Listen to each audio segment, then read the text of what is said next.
Welcome to Total Retail Talks, your podcast channel for retail knowledge.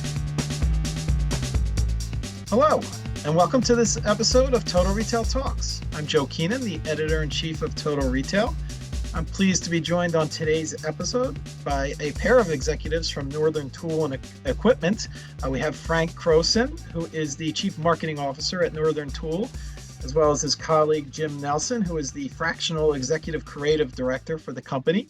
Some exciting times at Northern Tool and Equipment, a new advertising campaign coming out, a lot around that we want to talk about, particularly how it's targeting tradespeople and kind of differentiating Northern Tool and Equipment in obviously a crowded marketplace. So looking forward to the conversation, and I want to welcome Frank and Jim to the show.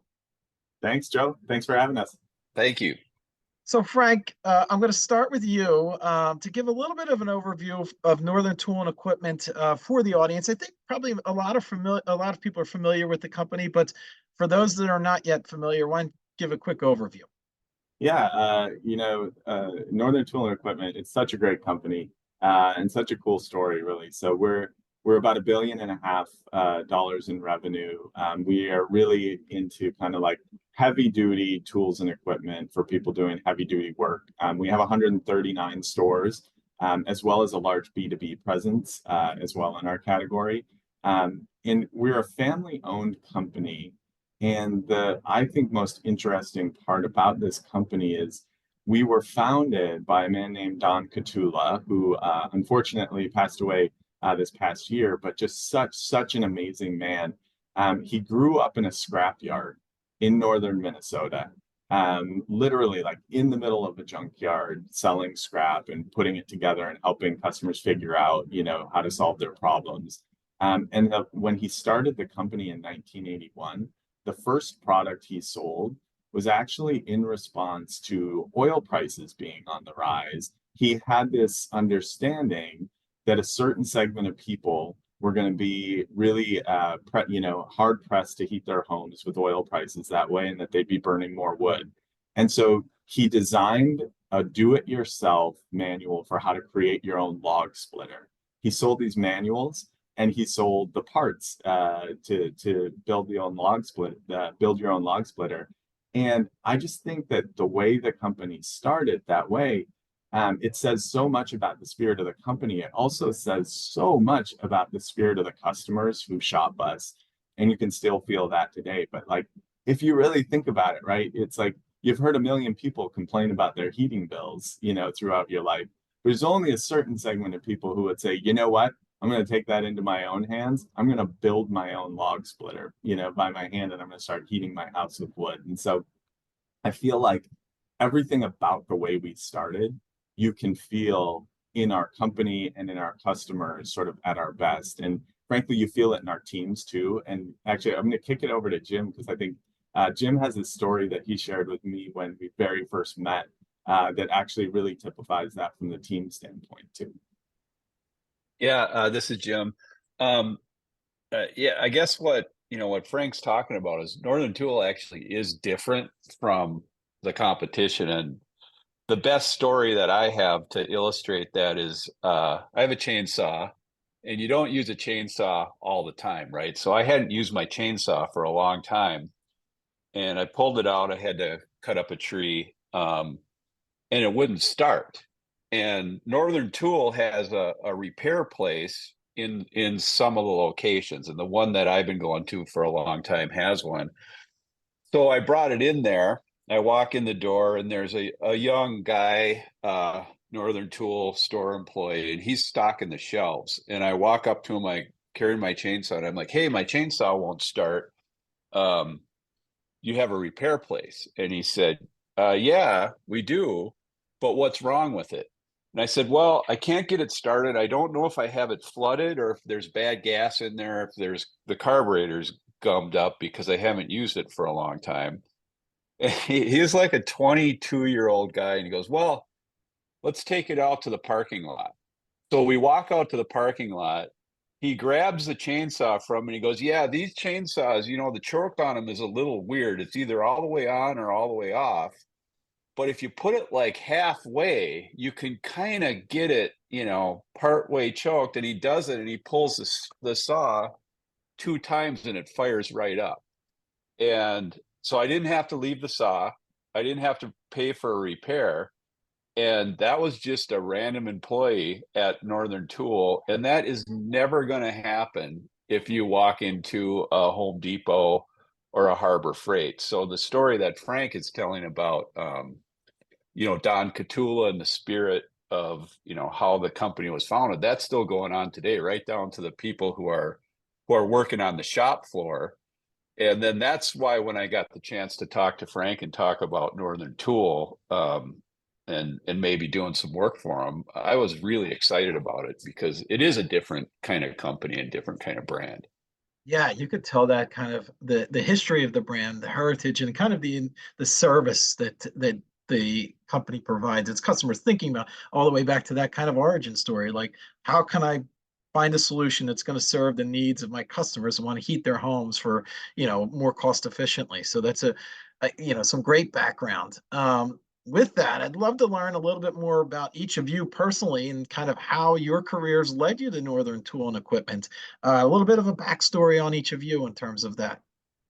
Sure, I'm happy to start. This is Frank again. So I've been in retail my entire career, going back to high school when I worked in a farm and feed co-op. But then, after college, I joined Target. I was with Target for 15 years across a variety of roles in merchandising and marketing. Then I actually moved on and I was the head of marketing for Guitar Center out in Los Angeles. And then from there, I spent 5 years with Best Buy. I was the CMO at Best Buy. And then just over a year ago, I joined Northern Tool. And so, a lot of factors go into making a decision like that to join a company like Northern. But honestly, it all really for me comes back to that same kind of spirit of the company, spirit of the customer. It's really a rare brand and rare retailer where people who shop with that retailer kind of wear it like a badge of honor, and frankly, that was one of my favorite parts about working for Target for so many years. So it's people who shop Target are proud that they shop Target. And in a similar but different way, folks who shop at Northern Tool are really, they love the product that they're buying there, but they also love everything about Northern and how Northern kind of gets them that product and takes care of them all the way along the way. So back to that example and that story Jim told, it's like, yeah, we have procedures and policies on what you're supposed to do when someone brings in a chainsaw to be fixed. But also, if you can just roll up your sleeves and get the job done, like we can do that too, right? And so we're in this nice balance of big enough to do big things and make a big impact, but small enough to just kind of roll up the sleeves and get stuff done too. So I absolutely am loving it. How about for you, Jim? Yeah, I've been a creative my whole career on the copywriting side, became a creative director, chief creative officer, worked all the way up through the system. And then I started my own company. But over the years, I've been really fortunate. The kind of brands that I've worked on, like Harley Davidson, Porsche, a lot of fishing companies like Rapala. And, we redid the Subaru campaign, Jack Link's beef jerky, even got to work on Coca-Cola one time. So I've worked on a lot of iconic brands and also a lot of what we used to call enthusiast brands. Mm-hmm. And these are the kind of brands that, people want to wear the logo on their hat or the t-shirt. And when I talked to Frank the first time, he really felt like Northern Tool was already kind of that brand, and we could do stuff to really build that up. So I have my own company. It's called Wolf's, and we just do creative, advertising strategy, but it's more of I guess I'd call it a SWAT team approach than a big agency approach.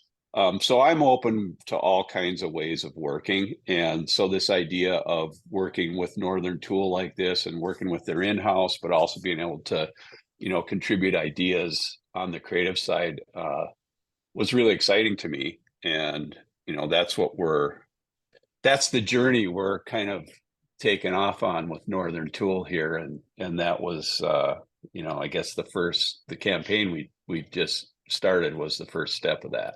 Yep. And we're going to talk about that campaign specifically. But before we do, I'd love to get your thoughts, Frank. Jim mentioned kind of differentiation in the marketplace. There's a lot of obviously competitors out there. Northern Tool has really cultivated this loyal following, this loyal customer base. And you talked about kind of that. One of the ways you've done that is kind of the differentiation that you've created. Tell us a little bit about how that impacts what you're thinking about from the marketing approach of Northern Tool, and then what are the end goals for your marketing? Tell us a little bit about how you think about differentiation as well as your goals for you and your team within the marketing department.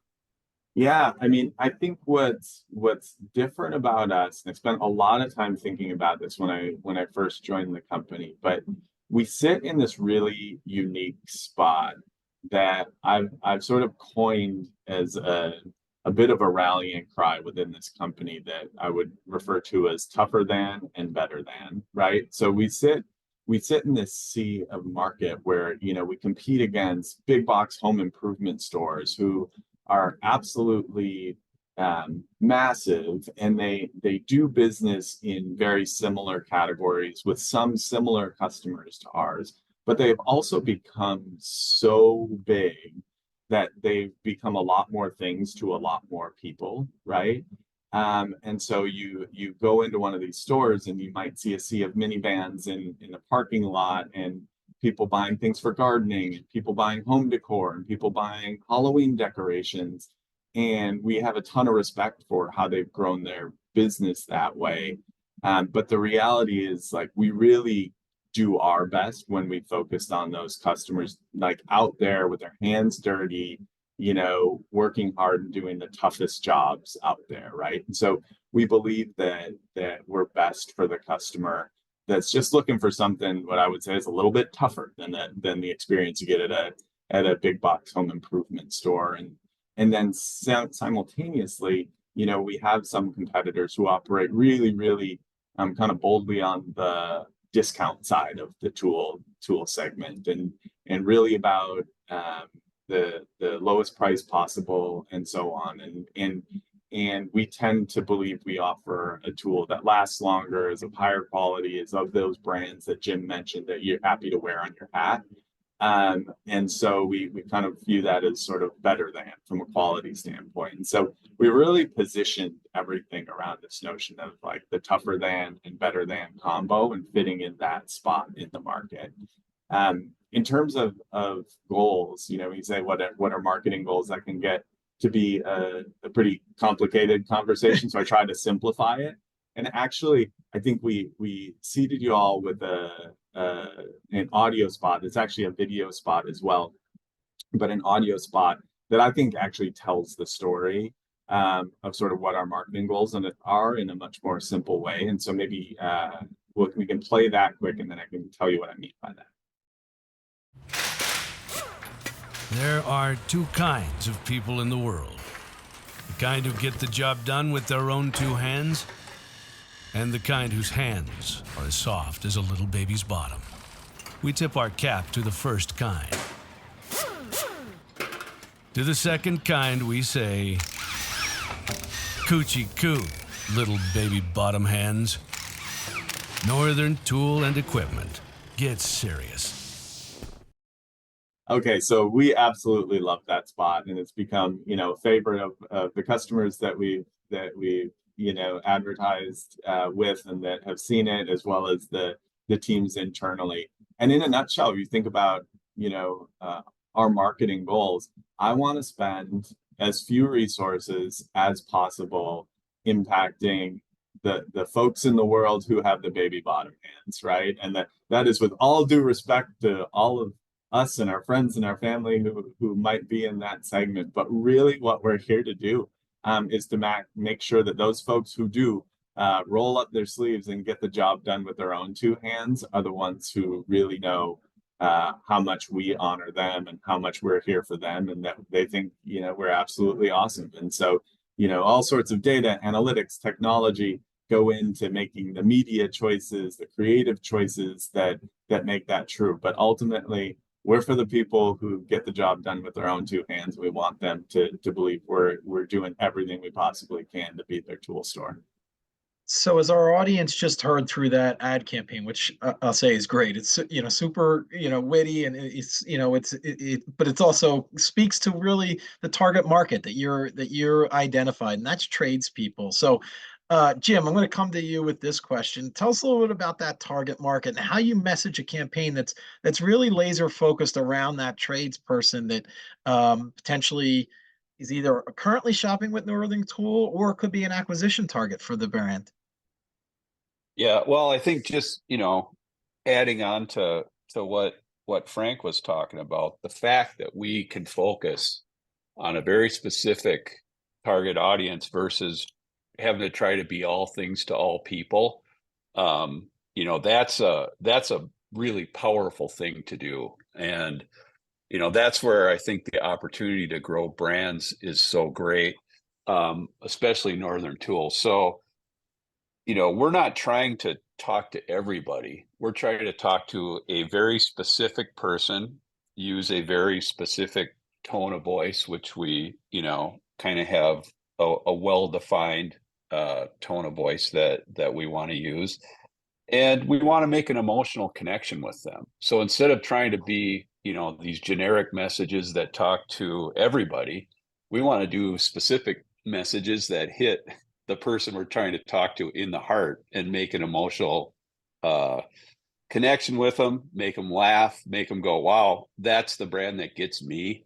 And, one of the things that I've always talked about going back through, all the brands that I've had a chance to work on, the trick is to change it from a brand of tool store to my brand of tool store. And that's what we're trying to do.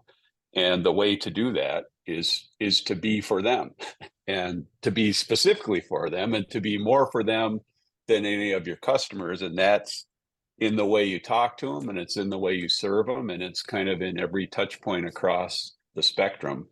But it starts with that focus of tougher than, better than, and here's who we're talking to. And then our, witty, gritty, confident attitude. And that's the recipe. Yeah, and to your point, consumers really want to support brands and retailers that they believe get them, and that's what you're kind of doing here with this campaign. Frank, going to come back to you specifically around this campaign. Is this shift into kind of more of that rugged, tough brand message? That's something that's lasting? Is this more of a one-off? How do you think about your marketing roadmap going forward and kind of how this ad campaign plays into it? Yeah, I mean, it's definitely not a one-off. I would actually say it's more of like it's an amplification of what our brand identity really has always been, right? So just like Jim said, we're just trying to talk with customers in a way that reflects that we understand and that we admire who they are, right? And we're trying to have a lot of fun doing it because, the thing about doing tough jobs is that like you got to have a little levity in there too in the middle of all that hard work, and so we try to bring that to life. So we spend a lot of time just sitting around having fun with like talking about what is it that's true about our customer that's just not true about the general population. I have this thing which is like there's all sorts of data and analytics and science that we put into segmentation and so on. But also, it's probably pretty darn close to true that if you can back up a trailer effectively, you're probably our customer. And if you don't know how to, load a trailer and back it up effectively, you're probably not our customer. Or, we joke about this, and we have this in one of our spots. It's like, we're for the kind of person who understands that when you tie down a load on a trailer with ratchet straps, an integral part of the process and the punctuation of the process is like slapping that canoe or that piece of plywood or that whatever you tied down and saying that's not going anywhere, and so it's like if you get that joke, then you're probably our customer. If you don't get that joke, then you're probably not. And so we have a ton of fun sort of like coming up with those anecdotes and examples and then writing stories around them, that tie into the business and the offering and so on. Yeah, and it sounds like, you're fully confident and fine with being that you're not everything for everyone, right? You've identified who you are right for, that tradesperson. And you're kind of, to your point, Frank, using some levity and fun and kind of being a little cheeky with some of the advertising, which is kind of connects even more to the person. So actually, I'm going to ask Jim about that in terms of kind of that the tongue-in-cheekness of the scripts and the particular ad that we just listened to was just one example, but that may catch some people off guard, right? They might be a little taken aback. Were you worried about that in terms of alienating people from the brand as you kind of came up with these ad campaigns? I don't really worry about it that way. I mean, because I'm trying to talk to the people who get it and who like it. And, it goes back to get a reaction out of them. And, if you kind of, draw a line in the sand and this is who you're for and this is who you're not for, as long as the people that you're trying to reach like it, the fact that the other people don't like it is okay. I mean, I ran Harley Davidson creative for 20 years. I still do work for them. And the one true thing about Harley is they are the most loved motorcycle brand in the world. And they're also the most hated motorcycle brand in the world because that they stand for something that's different than the other motorcycle brand. And the people who believe it love it, and the people who don't like it don't like it. But that's how you got to build that kind of brand that has that cult following. So I don't really worry about that. I'm more about making those guys stand up and cheer. I'll show you something I got here. This was a comment. I printed this out. I know our listeners can't see it, but this was the baby bottom hands comment that Mustang Guy 6501 made when we posted that spot online, and it says dang right. And that's if you get a dang right from Mustang Guy 6501 when you're doing your spot that has a guy working on a car with the air compressor tools, you're doing the job.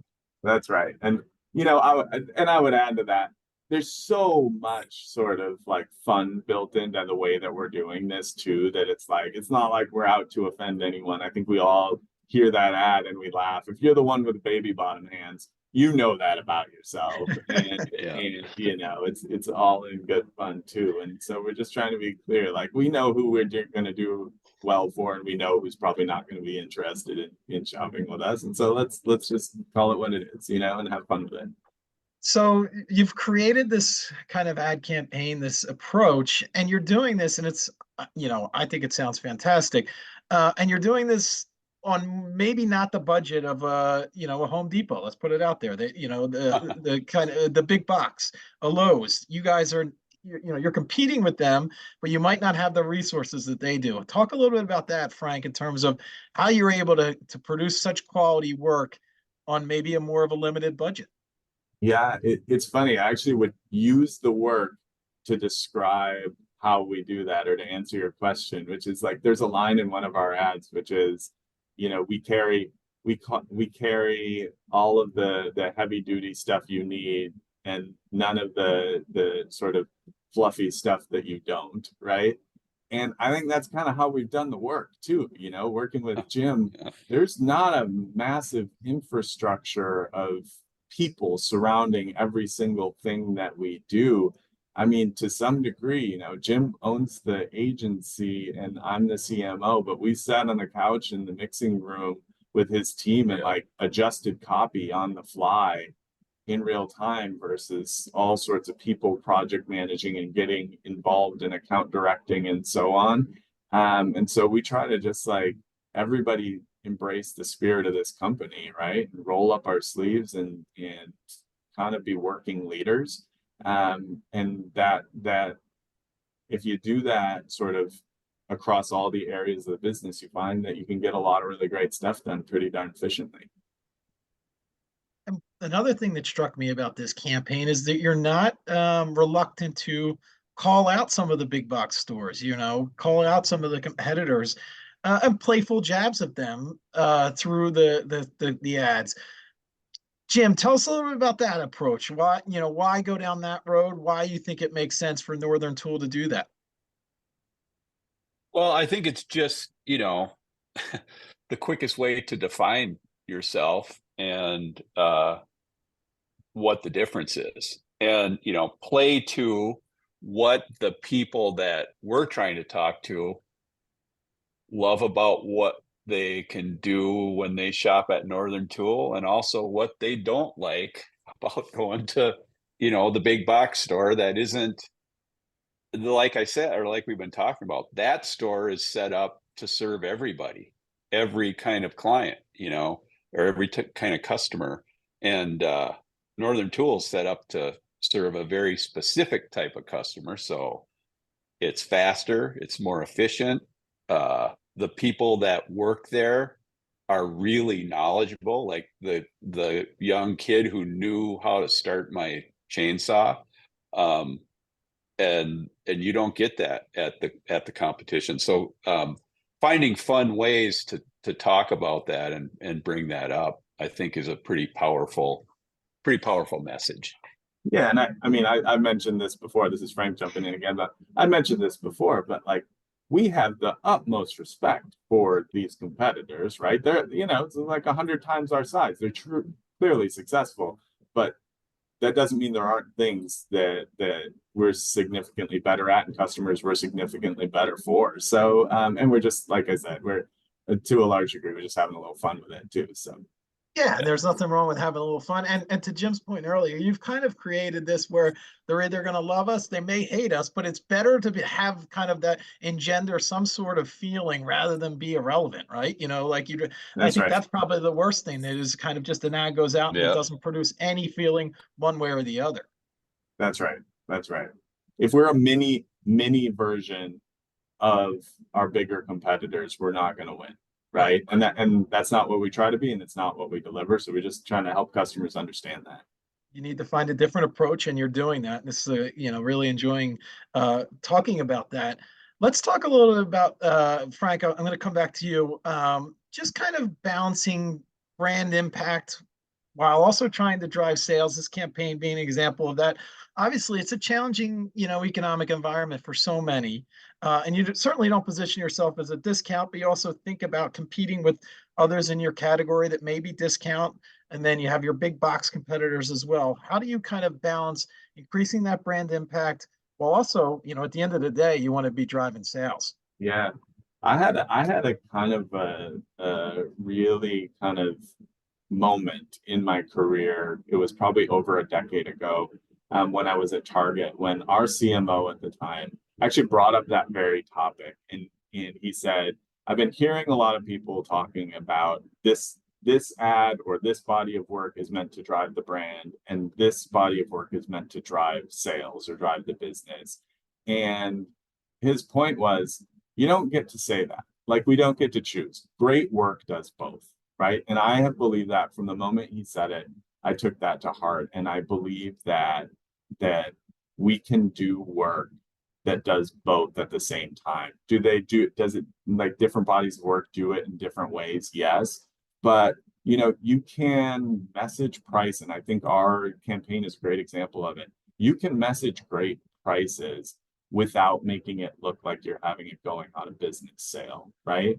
And similarly, you can, be promotional and do it in a way that's fun and draws you to the brand, for reasons more than just that product and that price. You kind of have to do it all. And if you do the creative the right way and think about it the right way, I actually think it makes better advertising. And so that's how we're focused.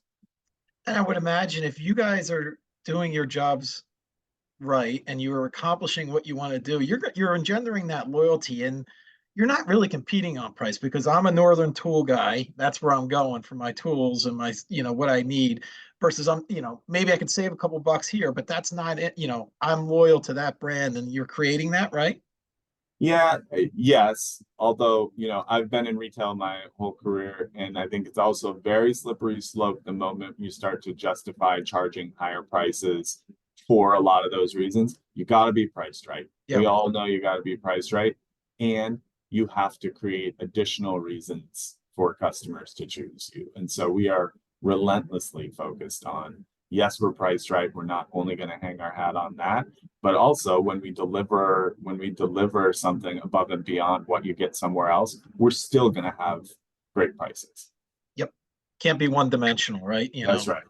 Yeah. So maybe I'll wrap up with the two of you, Frank and Jim. Tell us a little bit about what's next on the roadmap for Northern Tool and Equipment. This obviously is an exciting campaign. Want to capitalize on that. What's to come from the brand? Yeah, I would say, the way we've talked about it puts a lot of emphasis on the advertising campaign that we just launched, and we're really excited about it, and it's a big part of what we're doing.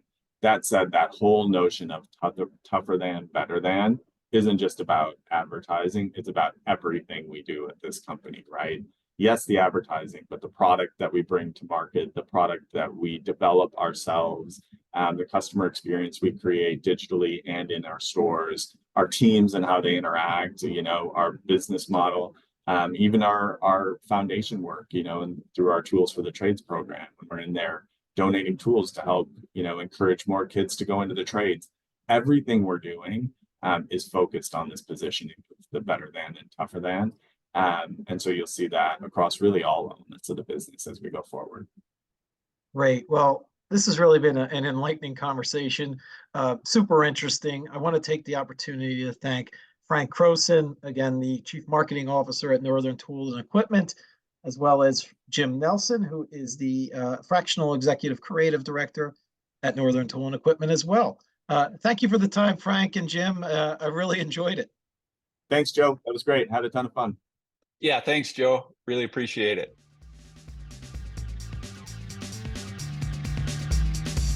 Thanks for listening. For more information on this podcast, please check out our podcast channel page at mytotalretail.com/podcasts for show notes. Total Retail Talks is available on Apple Podcasts, Google Podcasts, Stitcher, and Spotify. Make sure to subscribe on our podcast channel page as well. If you've enjoyed this episode, please take a few moments to rate and review this podcast. Thanks, and until next time, this has been Total Retail Talks.